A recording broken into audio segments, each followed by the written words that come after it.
Welcome to part 3. This one might be a bit longer, future me will find out soon enough, but let's get going anyway. So for our victory celebration, and welcome for Makoto, we're going to see the firework festival in fancy Japanese dresses. Well, the girls are, plus Yusuke, because of course he'd have one. Sadly, despite the heat wave going on, it still rains and we don't even get to see a lot of fireworks.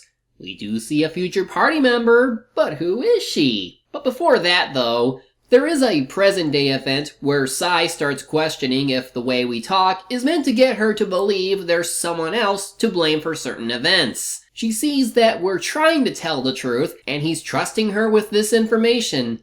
She agrees to reevaluate our testimony, and this forms a new confidant. It doesn't have any worth right now until we get past the present-day stuff. Anyway, it's going to be hard to find someone to top Kaneshiro, but in the meantime, Sai questions Sojiro about something. It'll be brought up a few more times to get an idea of what it is. We do start hearing about a hacktivist group called Medjed, who are calling us out for implementing false justice, and wants us to repent. Akechi still doesn't like us. At least now we have a potential target. Like, who is running Medjed? An internet sensation would be our next big thing, wouldn't you think? Sadly, we get no luck, until we get messages from an unknown user, claiming to know who we are, and they want us to steal someone's heart in exchange for learning more about Medjed. We don't know what this means or how they pulled it off, but there's a chance we could use their aid if we followed through. As for Medjed, they're basically acting like, you didn't respond, so we win!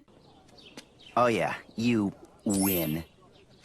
Oh, and this Alibaba person sent us a calling card with not much on it. They talk to us again during school and they seem to be getting impatient, though they don't know that we still need a name to do anything, and all we get is Futaba Sakura. If we don't steal their heart, they'll call the police on us. This is so shocking that Morgana's eyes start to shrink. Also, wasn't Sakura the last name for Sojiro? Given how they sent the calling card, this person has to be living nearby. We ask around the neighborhood, but the only clue we have is Sojiro buys enough food for 3 people. Also, Sai brings up how Sojiro might be abusing his daughter, which could be the Futaba we're looking for. And the reason she's bringing this up is because she might be related to cognitive science. More importantly, Alibaba talks with us again, and we try to get them to meet with us if we're to figure out Futaba's palace and whatnot. They then change their minds about the whole thing since our methods might be direct,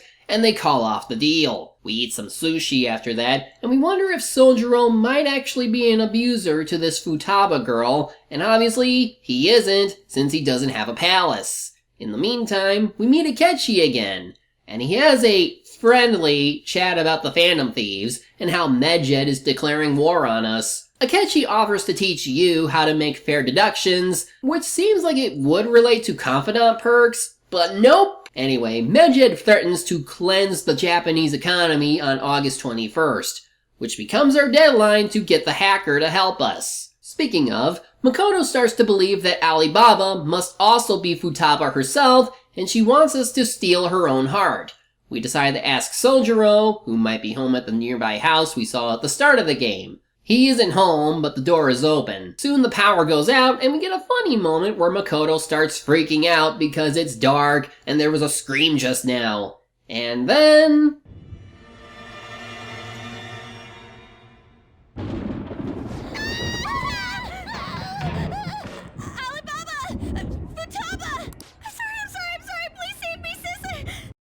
Best girl? Sojiro finds us and we give an excuse for being here, and then he just breaks down and decides to tell us about Futaba. Turns out, her mother, Wakaba, who we learn later was into cognitive science, no I cannot say it with a P, was someone he knew before Futaba was born. He saw her as a really strong and independent woman, even as a single mother. But then one day she just committed suicide. The shock greatly affected Futaba, and it took a while before she started opening up to him, and she believes she's responsible for her mother's death. He's tried his best to take care of her, but she's closed off from the world to the point that she's become a shut-in. So yeah, that must be why she wants a change of heart, to maybe heal it from the trauma. We do need her to defeat Medjed, so we think of giving her another chance. There's also the matter of how her hallucinations could affect her palace and all that, but otherwise we go back to her room to try and talk with her again. She chats through the phone, and while we have the keywords for her name and location, we need a keyword that describes this house in her view. She describes it as a tomb, and she promises to uphold the deal when it's done. For now, Ryuji does a stupid thing by activating the app right in front of the door without us knowing how we'd enter the palace as a result. Seems okay, only the actual palace is far away within this desert. Guess she doesn't fully trust us to go in yet, but otherwise we start driving and... obligatory fan service scene. How are the guys?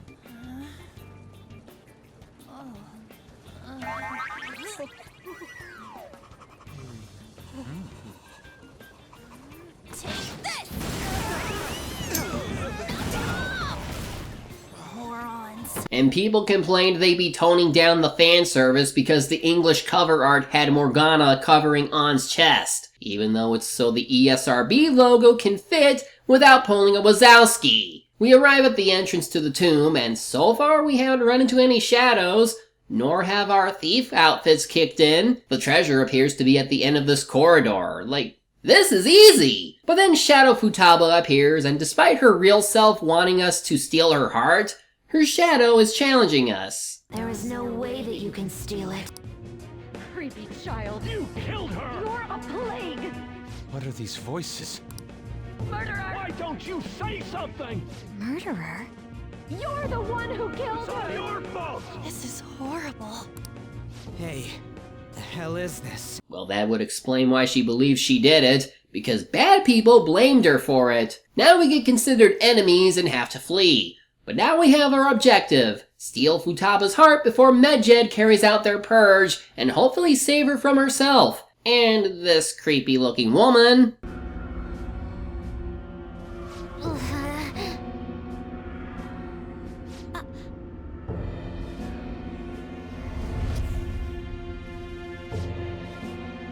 As proof that Futaba can pull off her end of the deal, she takes down the fan site for a bit, just to show us what she can do. As for her palace, well, first we need to find some item that was stolen by one of the shadows and taken to the nearby town. It's weird since this is her palace, yet the shadows are acting against her. Turns out this is a map to the palace, and yeah, I forgot to mention that each palace has maps that let you see more of the dungeon. Still, she drops you down this pit, and we have to start making our way back up by scaling objects. At least the cyber stuff complements the old tomb we're running around in, and I do like how the puzzles implement a mix of future tech and stuff like boulder traps for variety. The main gimmick of this place is we need to open the doors in the main corridor, and that's done by shining a light beam at them. After the first time doing it, we need to turn the light beams by solving a Muro puzzle. That also shows us what happened with Futaba the day she learned about her mother's suicide note, the actual suicide, and then what she believed led to it. She saw herself as a burden to her mother, always begging her to do things for her because she was alone, but she'd scold her for it. Given her age, the feeling of being blamed for stuff after someone's death would greatly enhance,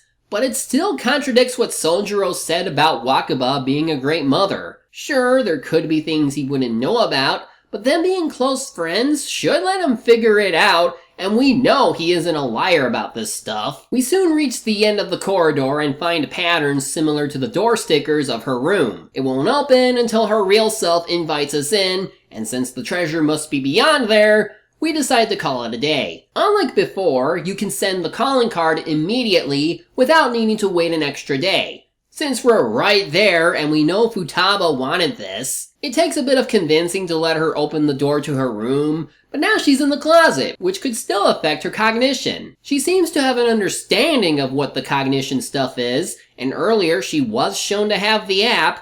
Thanks, Ryuji. She didn't ask for help before because she felt embarrassed. Either way, given her mother's involvement with the research, it might be worth asking about it later, but for now, Ann asks if what happened with her mother was true based on what they've heard and what they've seen. But the only way to know is to clear her distorted heart. There! Now steal it! What's gotten into you all? Come on! We did come to steal your heart, but it's not really done right here at this moment. All you really had to do was open that closet door. Oh, you poor sweetheart. We leave the calling card for her when we leave, in which she reads it and her shadow heightens security. This is enough to let us pass the door, but the treasure is actually in another room above the one we're in. If you want to get some more treasure here, be careful of the enemies. The treasure appears to be in this sarcophagus, but when we go to get it... There's something here. I got a bad feeling about this.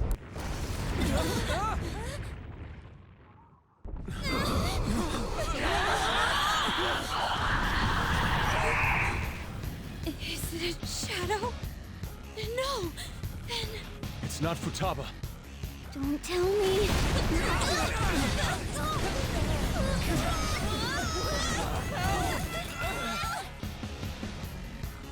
This is insane! I know! A giant sphinx? Who would have thought? So we're fighting a cognition. Not what I'd expect. We can only hit her with ranged attacks, but soon she flies up into the air and we have no way of knowing when she'll strike. When she does, defending doesn't help. Guessing this is as far as Morgana's abilities go as a navigator.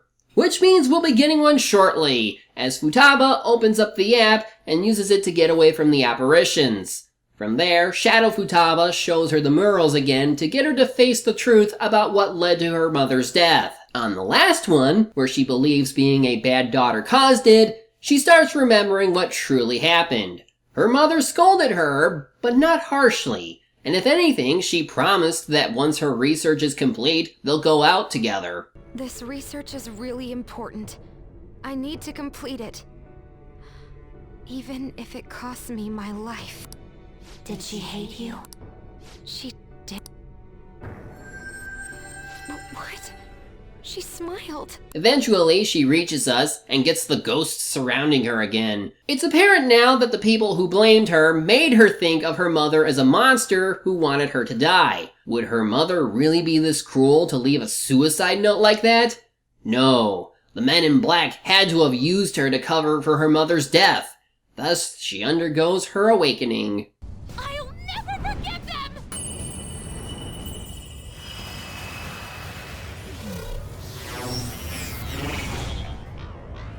What is that? Huh? No. Contract. I am thou. Thou art I. The forbidden wisdom has been revealed. No mysteries. No illusions shall deceive you any longer. Futaba! I'm okay! Look at that! Please, help me! That's gotta go! Okay, tentacle bit aside, that was pretty cool. So now we have our proper navigator, who on top of what we've seen Morgana do, she can learn passive abilities that can recover HP and SP outside of battle. But her confidant abilities let her do a decent variety of stuff. Most importantly, randomly she'll give you buffs and sometimes heal you. As for this fight, since this is her world, she's able to give us catapults that let us shoot down the Cognition Mom and do more damage. Given how I've been busy with trying to make an eternal lockpick, which will open any locked chest without it breaking, I've gotten a bit overleveled and was able to win in a couple cycles. No matter what you say to me, I will live! Fire!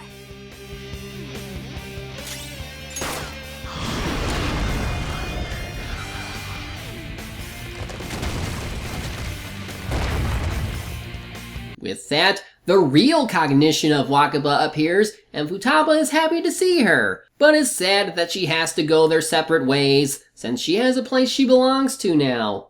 With us. She leaves, since she knows how the app works and all, and as for the treasure, turns out she was the treasure, and she just walked out of the palace, so the place begins to collapse. Turn into a car already! I know!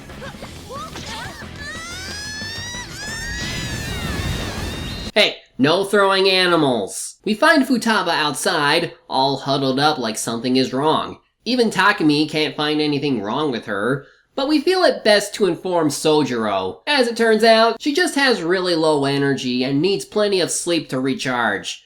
So, yeah, she's fine, but we won't be getting anything out of her until the deadline. And given how early you can complete her palace, that's an awfully long time to recharge. But eventually she does and gets to work on stopping Medjed right as things starting to act up in Japan. We clean her room at least, and soon the deed is done. Just before this event though, Sojiro started talking with you about Wakaba and how he found her suicide to be weird, since people wanted her research and cognition.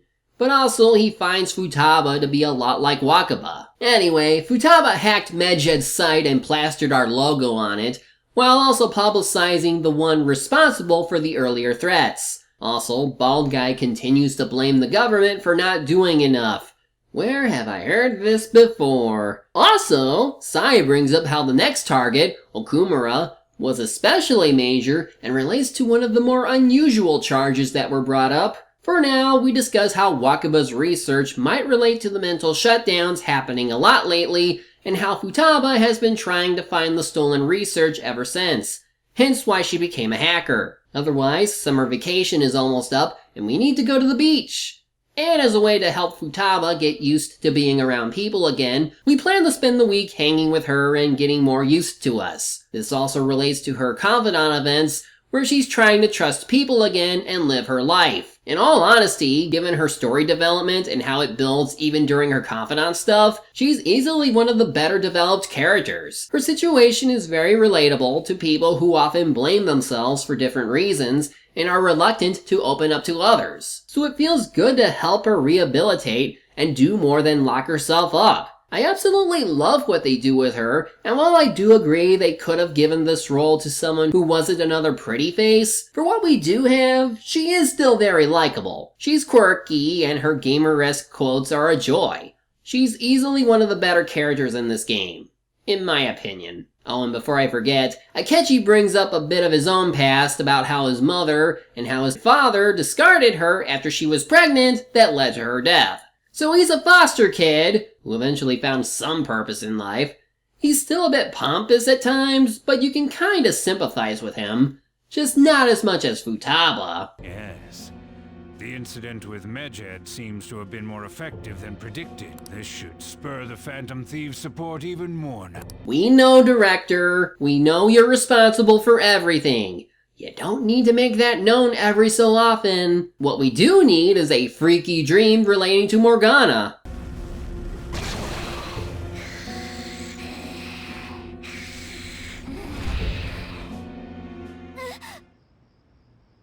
That black thing was...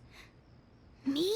I always thought that Morgana was like a mix of Teddy and Koromaru. This just further proves it. Speaking of which, Morgana kinda gets dumped on quite a bit during this next section. Not just from Ryuji, who thinks Futaba is more useful than he is, but he seems to miss out on some stuff that only humans get, like fancy sushi. Also, the school is giving us a trip to Hawaii. We're just lucky our parents can afford this, despite how this school runs. Though given that they're still being investigated, maybe this is to keep the students' minds off things. But before that, we need to learn more about the mental shutdowns, and our popularity is getting higher. Not to mention, there's a poll for people they want to see changed. That won't come into play later. So in order to find leads on the culprit, Futaba asks Makoto to download her sister's laptop with a storage drive she'd made. While that's going on, the principal is begging for the director to not drop him for messing up so much,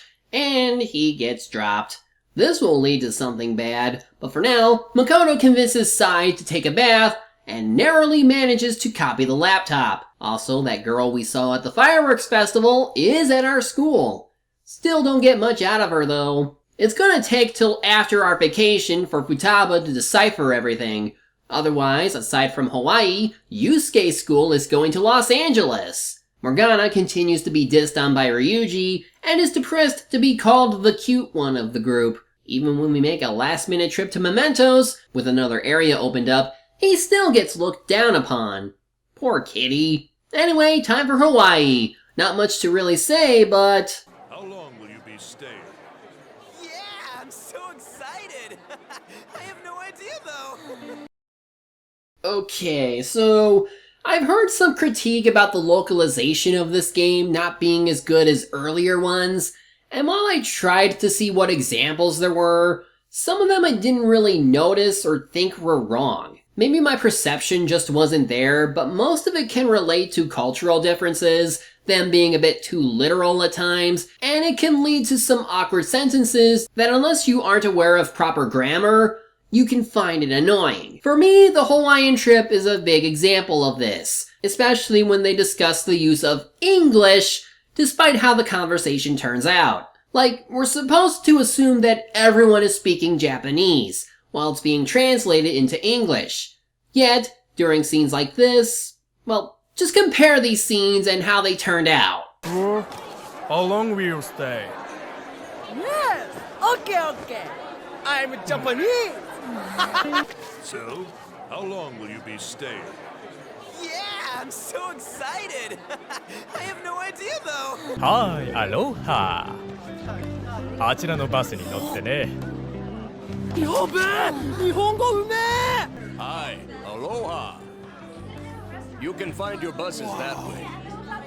Damn, you speak Japanese? Like, no matter how they attempted it, they couldn't convey the scene well enough to show that these kids don't know what they're in for when visiting a foreign country. I'm sure you can find better examples that are just as major, but it does go to show that localization was not that great this time around, and I typically don't delve into it that much. As for the Hawaiian trip, there's not much to say. Just some mildly privileged kids getting to go somewhere tropic while Morgana is stuck with Futaba, being unable to do anything. Seems our popularity reached even here, as people are talking about us, and the polls are showing a steady increase. And Mishima won't stop talking about the site.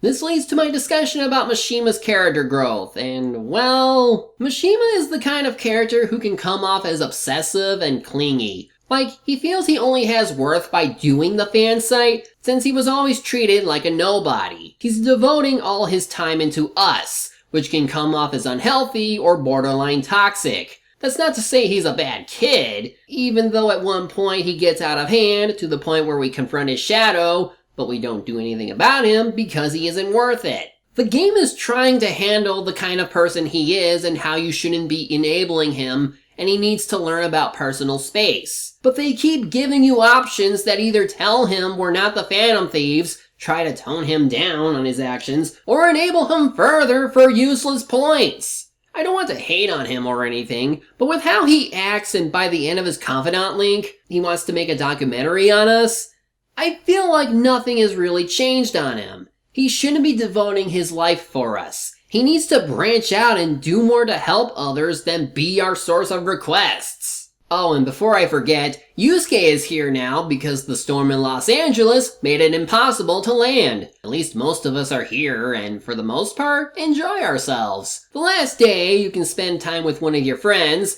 including any romance options with your female confidants. Yeah, like in 4, female confidants can be romanced at around rank 8 or 9 usually, and you aren't limited to just one person. Nothing really happens if you pick more than one, except for like Valentine's Day, if you pick all the girls to romance with. Also, the mystery girl is here. Like Makoto, she had to chaperone as well, meaning she's a third-year student. Still not much about her though. Well, time to go home. As we do, the principal decides he'll go to the police. But like the director said he would, they're gonna have him die off now, and they do it by having him have a mental shutdown in the middle of traffic.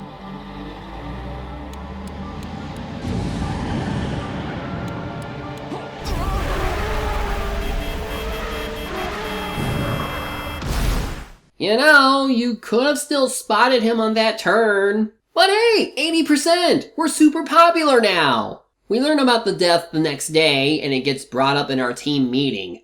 What's worrisome is how our fans are treating it. Not only do they seem happy for the death, but there's even merchandise for us now! Merchandising! Where the real money from the movie is made. It's like they're completely missing the point of what we're doing, and believe we're more effective for society than anyone else. As for the data, some of it connects with Okumura foods. owner of the Big Bang Burger. As in, oh my god, that should kill you, burger, who has had their competition disappearing through various means. Also, the owner has a palace, and since his name is at the top of the rankings, he could be our next target. But Yusuke has doubts given what recently happened. Is it really right to be doing things like this? Sheesh, some team you are. What's with all the hesitation? I can't stand this. Even you, Ryuji. You just back down the second someone disagrees with you. What? I guess all you've been talking about is using the Phantom Thief's name to pick up girls anyway. Being hyped up because of the popularity is fine, but getting conceited over it is unacceptable. Hey, aren't you acting for your own benefit here too? My appearance might have changed, but I'm still an admirable human. Oh sure. Hey Morgana, can I go out and do things tonight? Damn it! Anyway, Morgana feels like he doesn't belong here anymore and decides to leave. Looks like he'll be going after Okumura on his own. But why is that girl here all of a sudden? Why, it's because Morgana can be rescued after failing to get anywhere by himself. Who's there, Esther? What could that mean? Somehow their meddling is causing actual break-ins at the company building Okumura works in. We think it might be bad, so we decide to go after him.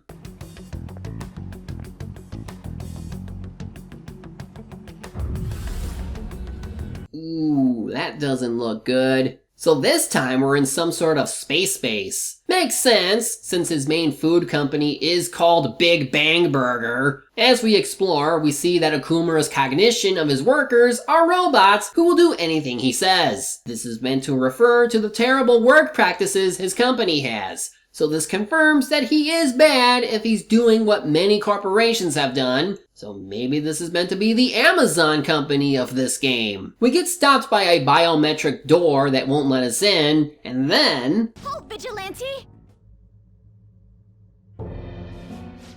Who's that? Those clothes.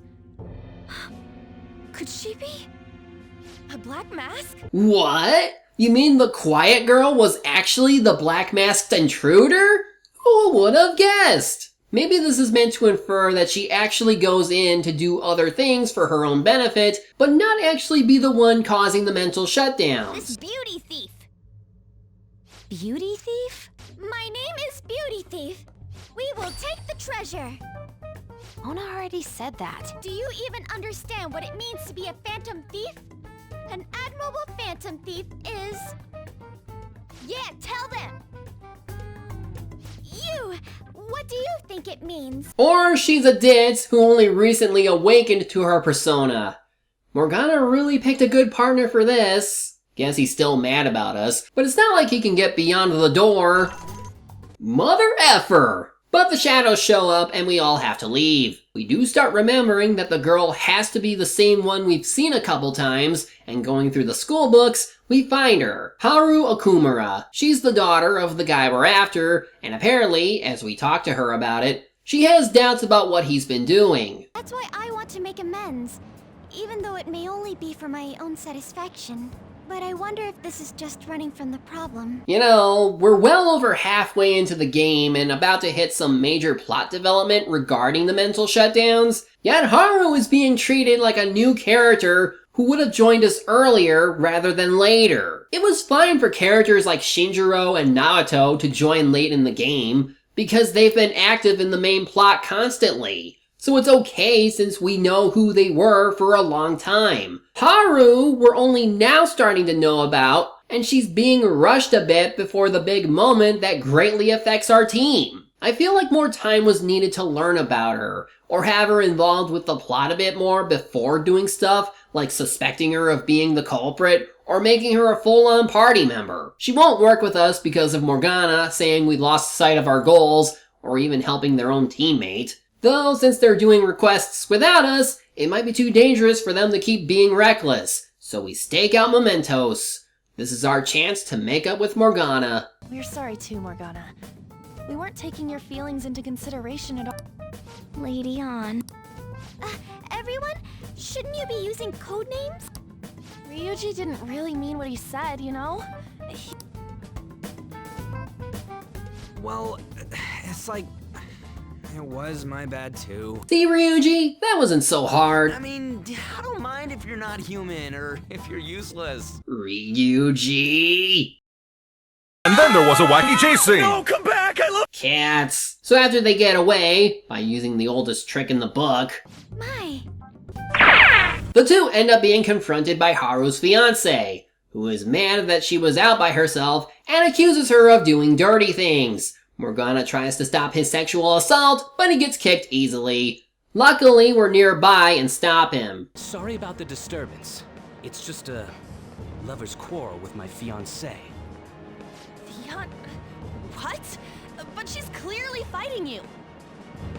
How dare you make a fool of me? I'll be telling your father about this too. I won't forget your faces. What, you gonna report us for witnessing an assault? Is that our incentive to change her father's heart? No, it's because she'll be shipped out to live with the guy. As for you, you get arrested under someone's tip that you're a phantom thief. I wonder who it could have been. Either way, Haru feels useless since she can't stand up to her father. We take her home and Morgana apologizes for running off since he feels useless to him and doesn't want to endanger them. Haru doesn't believe that to be the case because he wants to get strong for their sake as he loves being around them. Doing this because my father is doing something horrible was nothing but a superficial reason. I thought that since an adult with responsibilities made the decision, it couldn't be wrong. I was such a fool, tied down by vague notions, and stayed quiet as my marriage partner was chosen. But I won't tolerate this anymore. I can't stand that creep!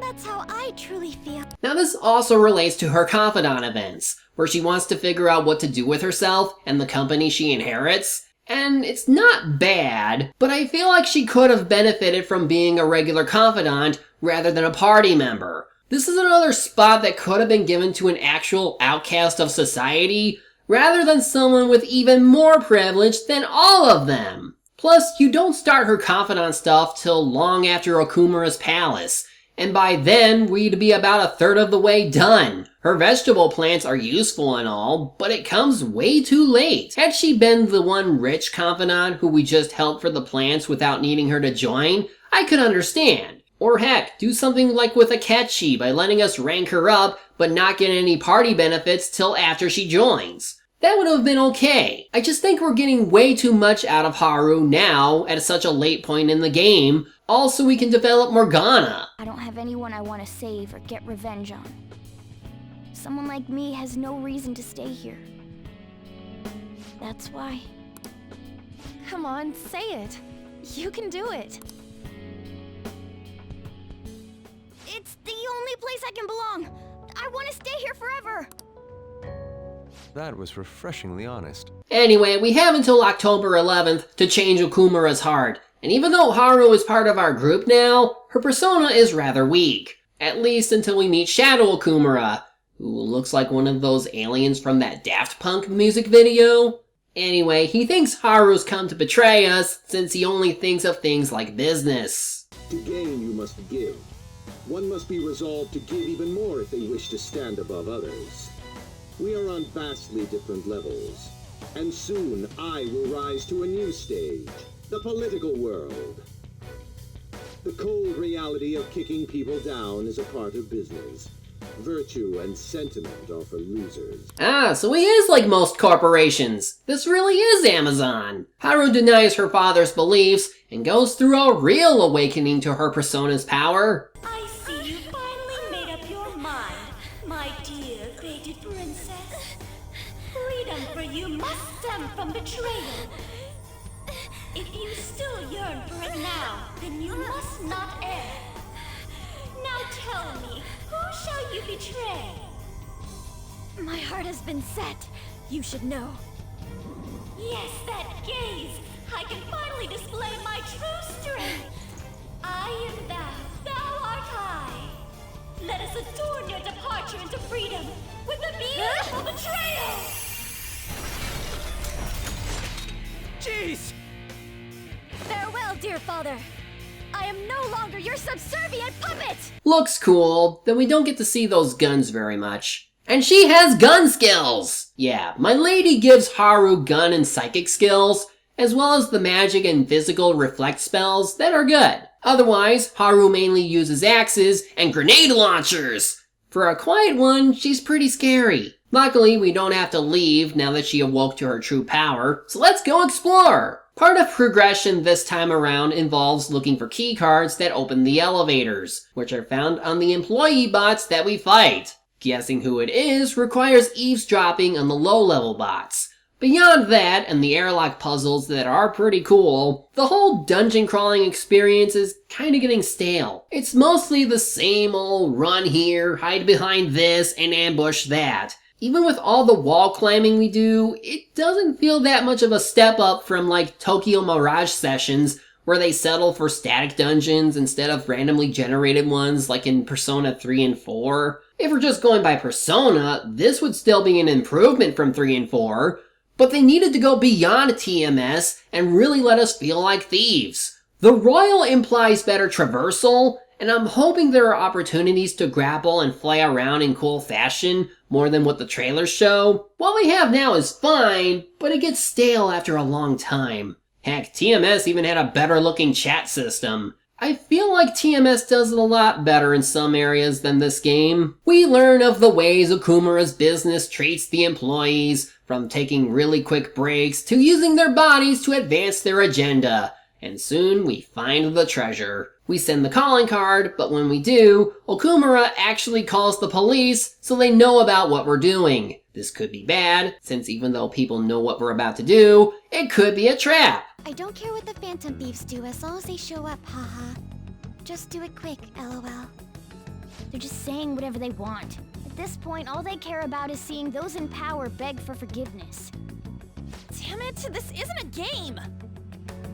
The means and the ends have been reversed.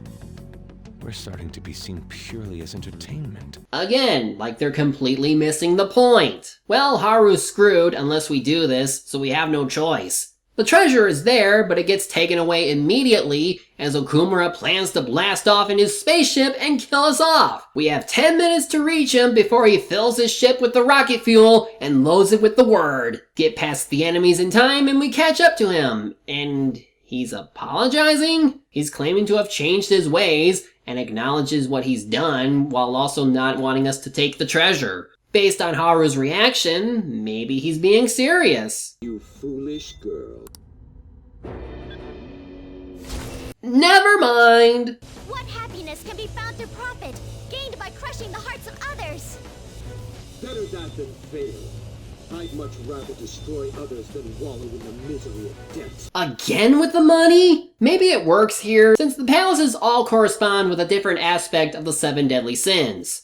Kamoshida would be lust, Madarame would be vanity, Kaneshiro would be gluttony, Futaba would be considered sloth, according to the wiki, though with cognitive wakaba it would come off as wrath. And now Okumura is greed since he wants to benefit himself, not be in debt, and enter the political world like it's the promised utopia he's leaving for. He offers Haru a chance to join him, but she declines for sentimental reasons. He then offers Morgana to join since we had that earlier fallout, but he also declines.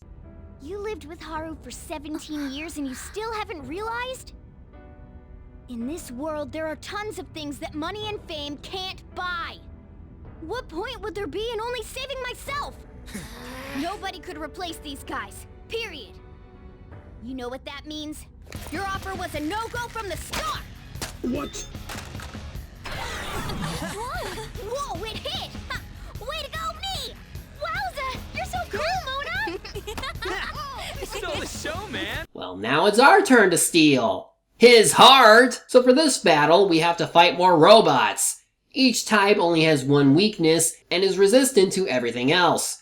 Once you know the weakness, you can baton pass over to someone like Ryuji and hit them with like Swift Strike. He'll attempt to make them self-destruct a turn after giving the order, so watch out. We only have 30 minutes this time before he blasts off, but if you've been grinding a lot, you should be fine. The last major obstacle is the Executive Director, who isn't weak or resistant to anything. His most dangerous attack is the Big Bang Challenge, which is kind of like the actual Big Bang Challenge, where it not only damages your insides, but your outsides as well. Once he's defeated, only Okumura remains, and he's pretty pathetic. A couple hits will end him. He admits to his wrongdoings and how he's been hiring someone to cause the mental shutdowns. So he's not directly responsible, but someone is still causing them. Unfortunately, we won't learn anything until after he confesses in the real world. Thus, it's time to go. Only you can follow through on your own responsibilities. That is what you've taught me, Father.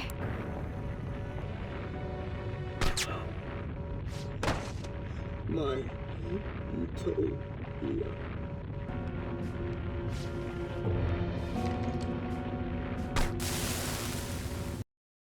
Well, that's not good! Though maybe it won't lead to anything bad since we took the treasure first. Oh, and it's a model spaceship. Apparently, Haru's grandfather wasn't a great businessman, but he loved the type of business they had, and she wants to be more like him without worrying about money. Guess father really wanted the model though, which can be sold for a lot of money. The director once again gloats how Okumura is going to die for not sticking to his place in the world.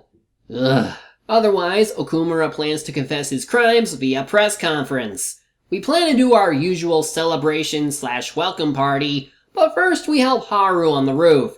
She's been the one tending to the plants at school, it seems. And as we plan our party, Haru suggests we go to this theme park that her company had reserved, but didn't go through with. That's right, we're going to Disneyland! When you wish upon a star. Just kidding, but it's pretty close to it.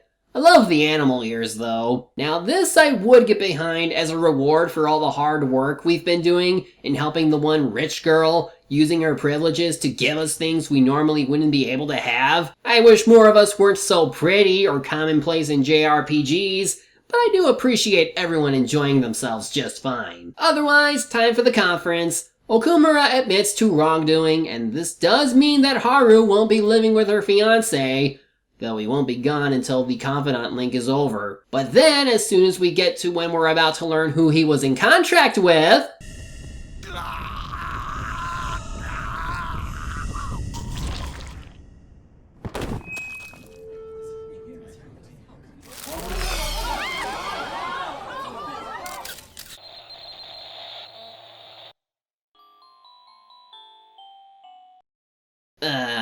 that's unfortunate. But look, our ratings are still high. That's what really matters. This never happened before, and even though we know that someone is causing these mental shutdowns, for some reason we can't help but feel this is our fault. Futaba remembers that this is what happened with her mother, so we can at least confirm what it looks like. Surprisingly, Akechi doesn't think we did it. Even though he would agree with Sai on how we're getting the public on our side and not theirs, he doesn't think our actions are the same as here. Of course, she knows about the tampered laptop and asks if he had anything to do with it. As a detective myself, I honor the value of information, as well as the effort invested in it. I take pride in what I do. I thought you, of all people, would understand such values, Sai-san. At this point, we know that he knows about us, so maybe he's had time to think about what it is we're doing. For now, we have to lay low and see how the public reacts. It does sound like they believe we did it, and with a calling card found with the principal, they really want to tie us into the previous mental shutdowns. This causes our popularity to plummet over the course of 2 months. To think that 1 minute they think we're heroes, and the next we're villains.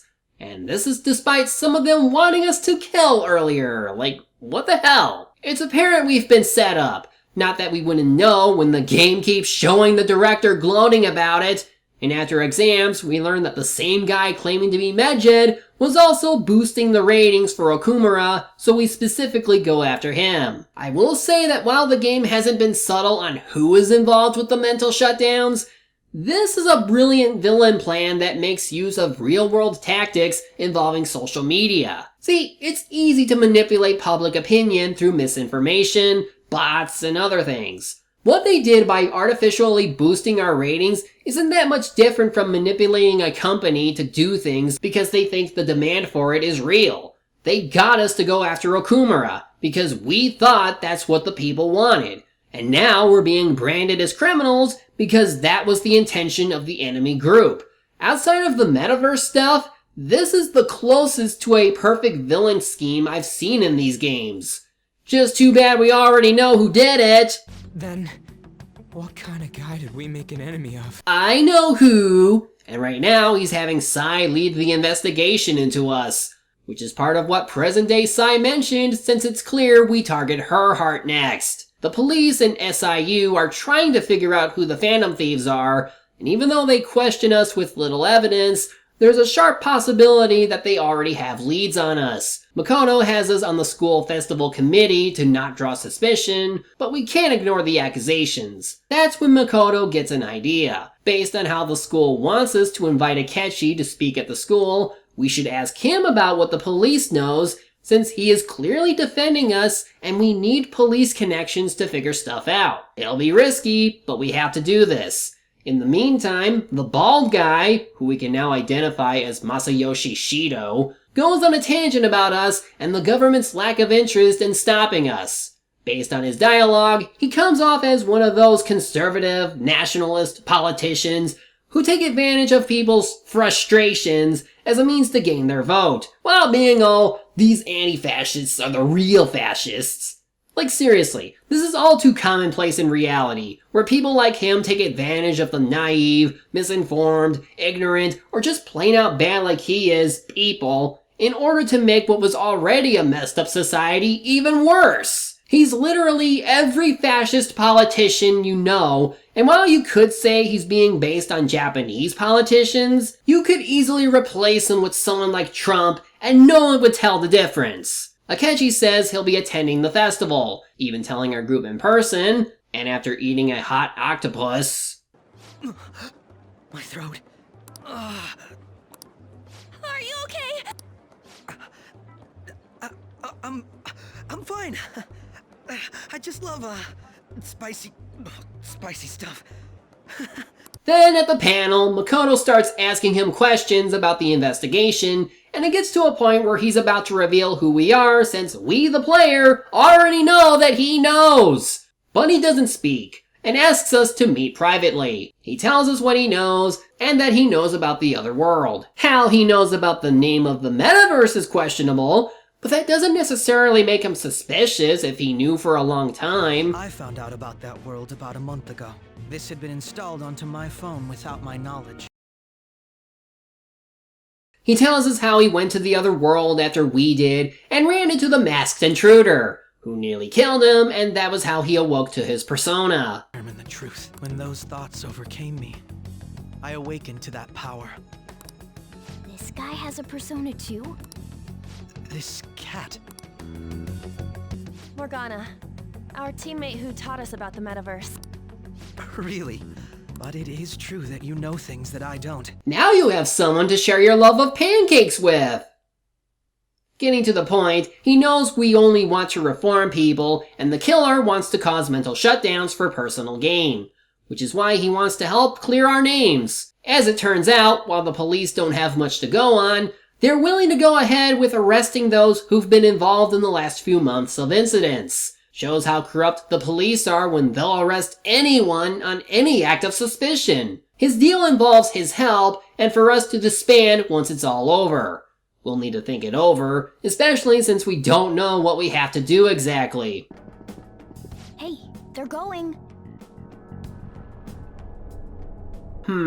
Must be the drugs kicking in again. Yeah, something to note is that the drugs are the reason for what gives us a game over in the present day, since missing a deadline causes us to see you being unable to recall everything correctly, and to make Sai leave. This leads to the killer showing up to finish the job. So that at least explains the drugs side of our recollection issues.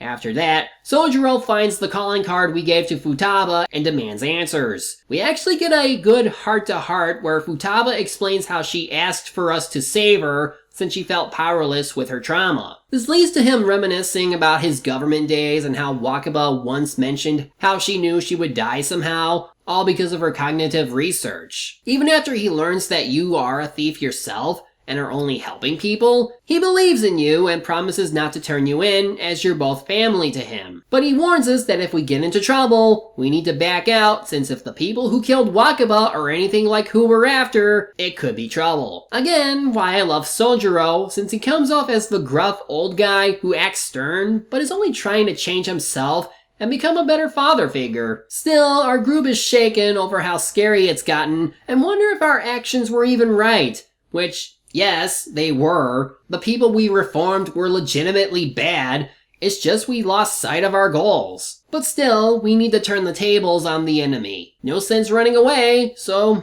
let's take up Akechi's offer. He wants us to steal Sai's heart. Since she's being irrational and since she is heading the investigation team, we could get her to clear us. After that, Akechi will find the true culprit once we disband. While we agree to this, Makoto feels uneasy since we are going after her sister. Still, the following day, we decide to go to her palace, which is at the courthouse, and we have until November 20th before the investigation team decides to go after us. This is the model I wanted. You're so lucky. Oh, Futaba, you're so precious. Oh, and now Akechi starts getting party member abilities.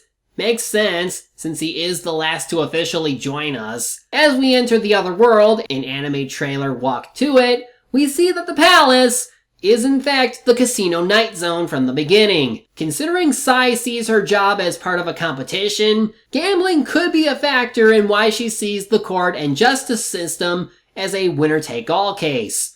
Oh, and the police station is nearby, unchanged too, and that's not really important or anything. We give Akechi the codename Crow, which does fit with his costume of being some prince with a plague mask. After some exploring, Shadow Sai calls us out and tells us where the treasure is. It's on the manager's floor while claiming she wants to deal with us fair and square. Right. Time to see Akechi's persona.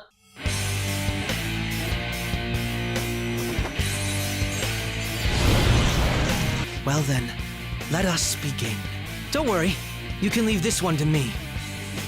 Take them down, Robin Hood! Well, there you go. He has Robin Hood for a persona.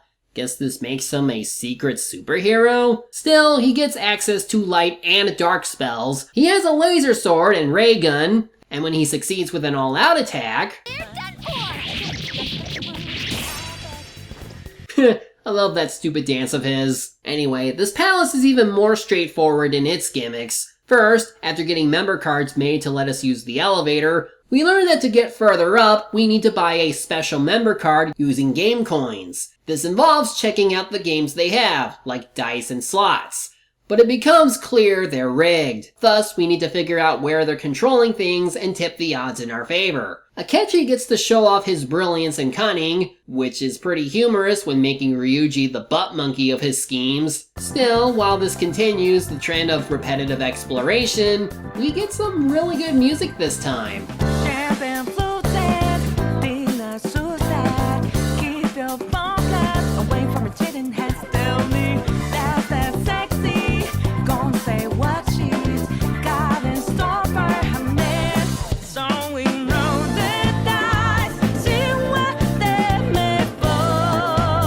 Never been to Las Vegas or even a casino, but I can imagine that this is the sort of music that would embody the competitive gambling nature that these establishments have. The temptation to test your luck and leave it to the wheels of fate.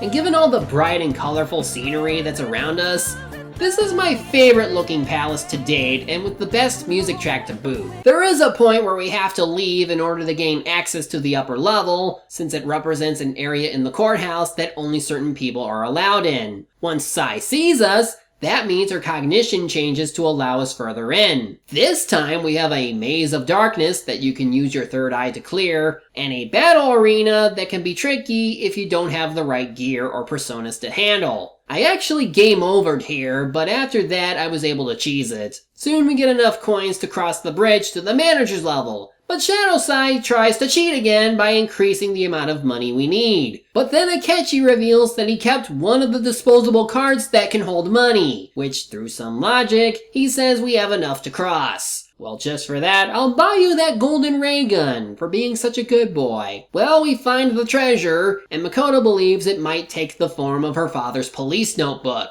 Sai did love him after all, and his death must have affected her view on justice and the like. Still, we can fix that by changing her heart. Hold on. How do you mean? I was thinking, could that be? Oh, I see. The day we catch up is meant to be on the 20th. Or 21st. That makes sense. At least we have time to clear up any business with our confidants and party members. Though I'll save what sort of special thing you get for maxing them out later. For now, let me talk about one thing about mementos I didn't mention before. The Reaper. The Reaper has been a super boss since Persona 3, who will show up after you linger on a floor for too long, and he's considered to be stronger than anything other than the Velvet Room boss fight. Normally, you'd want to fight him during post-game content, unless of course you're like me and wait to fight on a day that the flu is going around. The flu season gives enemies a chance to be inflicted with despair, which slowly kills them after a few turns, and sure enough, the Reaper can be affected by it as well. It takes a few tries, as it's not guaranteed, though you can always run away and try again. But it is worth your while since you can get a ton of experience with him, possibly enough to reach level 99 within an hour or two. Call it being cheap, but hey, they let this happen, so I'll take any advantage I can get. Okay, enough screwing around. Time to go get ready for the big day. Makoto delivers the calling card, and Sai of course gets mad at our attempts at justice. But then she tells Makoto something. Once that happens, why don't we go on a trip to some hot springs? Just the two of us. Sis. I'm on your side. I won't let anyone do anything to you.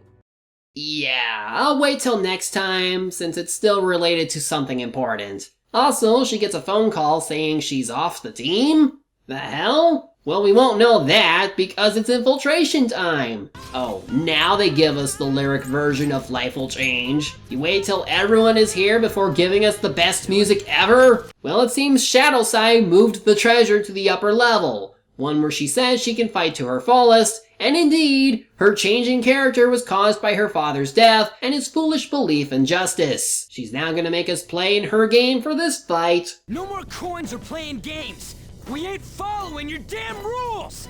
Oh, you will. There is no room for negotiation. You will know soon enough. What was that? Now come at me!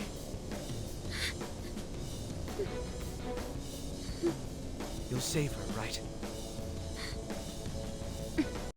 No, not yet. So this fight is like an improved version of the strength and fortune fight in Persona 3, where you have a roulette to decide what will happen to the flow of battle. Of course, you get to choose where the ball might land when betting stuff like HP, SP, and money. Though at first, it's rigged against you. That's when you send one of your friends to snipe the glass panel so she can't cheat. However, when confronted over it, Shadow Sai goes berserk, and now we see that she does have a freaky monster form after all. She truly has become quite twisted, even if it isn't quite what I imagine a prosecutor to become. Maybe she's judge, jury, and executioner. Since I overleveled, the fight wasn't too hard since she still does the roulette occasionally, but the penalties and bets weren't an issue. Once it's over, Makoto tries talking with her. That's all the Phantom Thieves have been trying to do too. But these aggressive investigations? Twisting the truth for your own personal gain? Please. You have to think back to the feelings you had when you first wanted to be a prosecutor. Think about your justice, sis. My justice. Nijima-san. She's just like my father. What caused them to change like this? Even though their own desires were the cause, succumbing to such distorted thoughts is strange. Is there another reason they don't know of? Either way, Ryuji and Yusuke found the treasure, which is inside this briefcase. Guess that means everything will turn out okay. But we have a new problem. The shadows are getting restless, even though we took the treasure. It'd be too dangerous for a group this large to run, and we need someone to be the decoy. You volunteer and we'll take the treasure for a bit to get the enemy on us while everyone else escapes. Plus we come full circle, as we repeat the events from the beginning of the game. Also, when we confront that one shadow, Our Sen shows up to congratulate you on your recollection, and after that, he tells us that our fate will soon be decided. Which is game talk for, we got to choose our answers correctly, or else it's the bad ending for us. Oh, and when I say we repeat the events, I mean we repeat everything. We see our capture, we see our torture, we see our name signing, we see Sai show up. Like, what's the point? We got captured! We should just skip to the Velvet Room talk of how we're almost done and the drugs will wear off soon. Why even show us everything again? How would that even look to Sai when we even explain stuff we weren't there for? So then I got my face bashed in by one of the cops and was told I got sold out. Then they injected drugs into me, said dirty cop things to me, and forced me to sign my name. Okay, I think I get the idea. No, wait, this is important. And then you arrived, but they were telling you to leave, only for your superior to call and wait. That reminds me, how do you know about the stuff you weren't there for? Anyway, given everything, Sai wants to make a deal with us. Since we'll likely be jailed for life after this, she wants to help lighten our sentence. All she asks for is to confirm our accomplices, meaning we either sell out our friends or our non-party confidants. Really? These are the only two questions you worry about since everything else is window dressing for how the good ending route plays out. But should you choose to sell anyone out, Sai will accept your response and leave. From there, she will meet Akechi, and yeah, turns out he was the one who sold you out. What, you mean the guy who we only had for about a month was secretly the traitor? How could we have missed it? There weren't any sort of clues whatsoever. Anyway, after he tells her how he lied about his earlier support for the Phantom Thieves, she leaves. Foolish woman. What's wrong with your face? Seriously, I don't like when his head portrait shows him looking to his right. It just seems awkward to see, and this is supposed to be his evil look now. As yeah, he comes in, kills the guard with the gun he took, and plans to kill you and make it look like a suicide. Hence the game over endings with the intruder, as he is the one. Case closed. This is how your justice ends.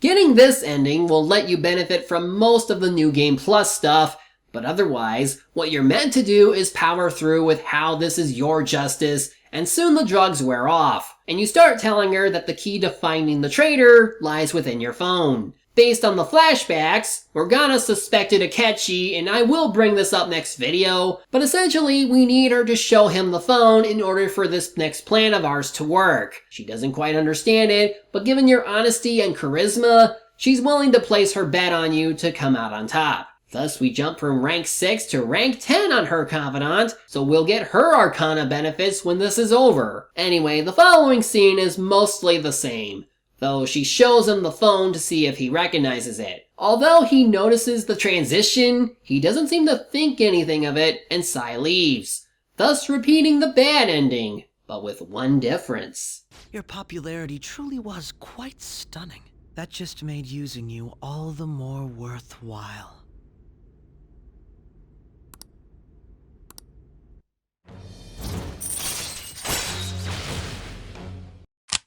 Oh no! I'm gonna die! Yay! I understand him more!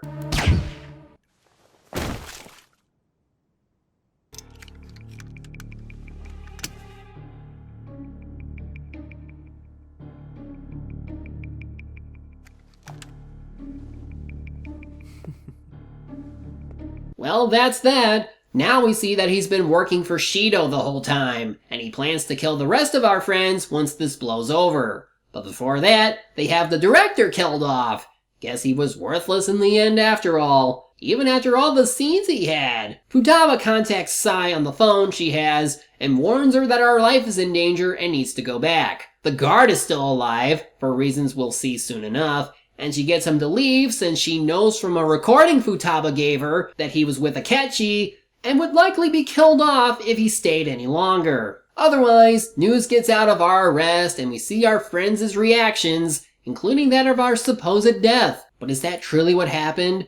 Are you truly dead, despite what they've been hinting at? We'll be taking a short break with a special review, and then we'll see the finale. You're shitting me.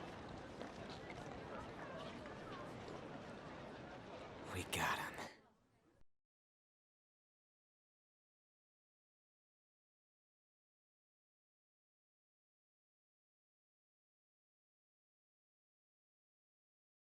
Anyway, one of the women had slits down the sides of her pants. Strange and really impractical for the weather. She was freezing her ass off. When does Santa come? Whoa, hold your horses, bucko. You're gonna be lost if I jump to that.